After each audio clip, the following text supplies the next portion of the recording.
So hi, I'm Nick. I haven't actually prepared anything tonight in my speech. I didn't know so many would show up in the rain. I'm really thankful that you have. But I just wanted to not really prepare anything and more just speak from the heart because I just had a conversation with someone a moment ago, and they were saying about the idea of what happens after we lose someone and how often we as individuals and as family might feel like support has an end point to it. And I certainly felt that in my situation. I was 16 when I lost my brother, who was almost 18. And he never really spoke much about it. He was getting help. He was on medication, but I don't think he really got as much help out of that help as he could have. He sort of held back a lot from his doctors, but particularly held back a lot from his mates in the school community.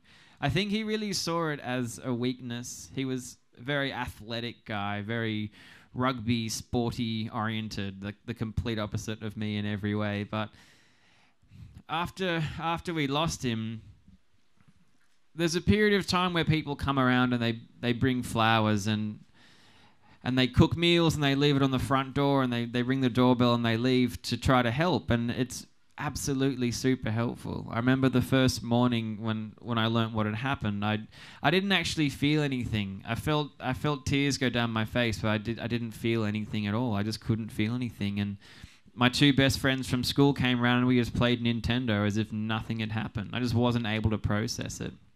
But I remember this feeling of emptiness because people would come and they'd say all these really nice things, but I wasn't able to feel anything. It took me years to do that. But then after a few months, the people they went away. They didn't come around anymore because I guess they've got their own lives to lead. And we as a family had to try to grieve as one unit. And there was no guidebook for that. I remember we'd always have dinner at the dinner table. And then after Christopher died, we stopped because there's just one empty chair there. And how do you not talk about that, you know?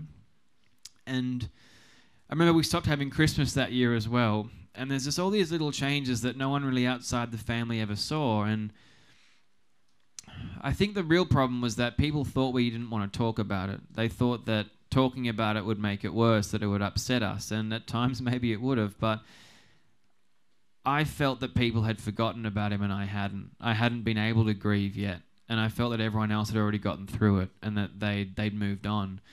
Then really there were so many people around me who were willing to talk. They just thought they shouldn't, that it might make it worse.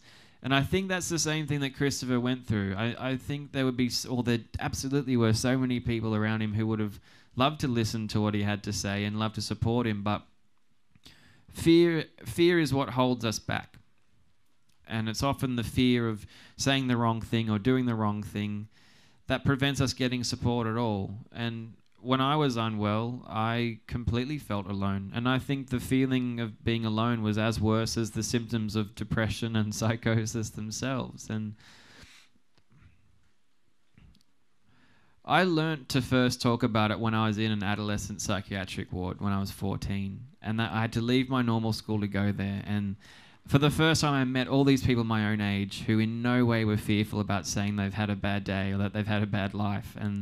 And it was just so refreshing to see that that's the way we can discuss these things. If someone came to this school/hospital and was unwell, they'd say it. They'd say, yeah, I got kicked out of home or I had a terrible night or whatever. And rather than people, laughing at them or saying, oh, you got to go to the counsellor because you're a weirdo, they'd give them a hug and say, how can I help? And I wish that applied to the whole world. And that's what I try to do now when I talk. And what I see here tonight is exactly that. This is a community representation of people coming together and talking. And that's why I'm so inspired by what's happening here. It's not all doom and gloom. That's why I love what you guys have pulled together today. It's a community conversation, and there's music and there's happiness. And even in the pits of our despair, there's also happiness and funny days as well. And I think what's so important to make all this better for everyone in the long run is to be able to communicate with one another. I really believe in the idea of sharing, and I champion the idea of sharing to help improve mental health. I don't think I would be in a good place at all now if I wasn't able to talk and if I wasn't able to feel like people around me would listen. I think I never would have gotten support and I never would have gotten the right diagnosis for sure. And so I went to my high school reunion a few years ago. This is what I was saying to the students at the school yesterday. I was so scared of how people would react, so I never spoke about it in school, and that hurt me a lot. And it was only when I went to my reunion that I was asked to speak to the whole year, and the same way I'm speaking to you guys now. And I told them everything that had happened, and the response that I got was not what I expected. I always thought I'd get picked on and targeted, but they came up to me and gave me hugs and handshakes and said, "Mate, I'm so glad you said that. I was going through the same thing at the same time. I just didn't have anyone to talk about. I didn't know anyone else was going through it." And the analogy that I use is that if you can imagine yourself in a pitch black room with your eyes closed and your ears closed, even if there's hundreds of people around you, you're still going to feel like you're the only one there. And that's the same with mental illness, and it's the same thing with grief through suicide. I think the only way to really break that feeling is to start talking about it. And that's how we get people to get the most out of the treatment. That's how we get people to seek the treatment in the first place. And perhaps most importantly, it's how we get people to stick with it. So I don't want to take up your entire night, because I know there's plenty more people to talk, and there's plenty of rain to try to avoid too. But I really would love to say a huge thank you for inviting me along to this. I've been through to a number of different community events, but I've never really seen anything quite like this. I've really never seen something where, to me, suicide shouldn't be a swear word. And it seems like here people are absolutely willing to confront the situation and talk about it in real terms, and see that there can be so many great sides to life as well as some challenging ones. And I mean, I see a sea of umbrellas. I see a community hidden under them in some way, but I know we're all here together for the same reason. And to me, that's truly inspiring. And so what I love about this cause is that you don't need to be a millionaire or super duper educated or, have a very loud voice, if you can stand close enough.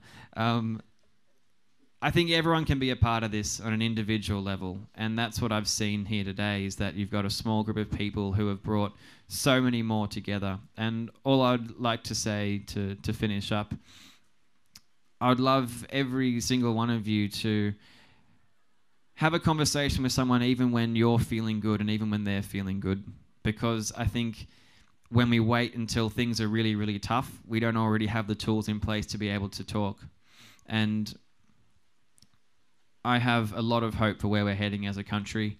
I think there's a lot of gaps, there's a lot of things we need to fix, but I think on the whole we're heading in the right direction, and this tonight is a perfect representation of that.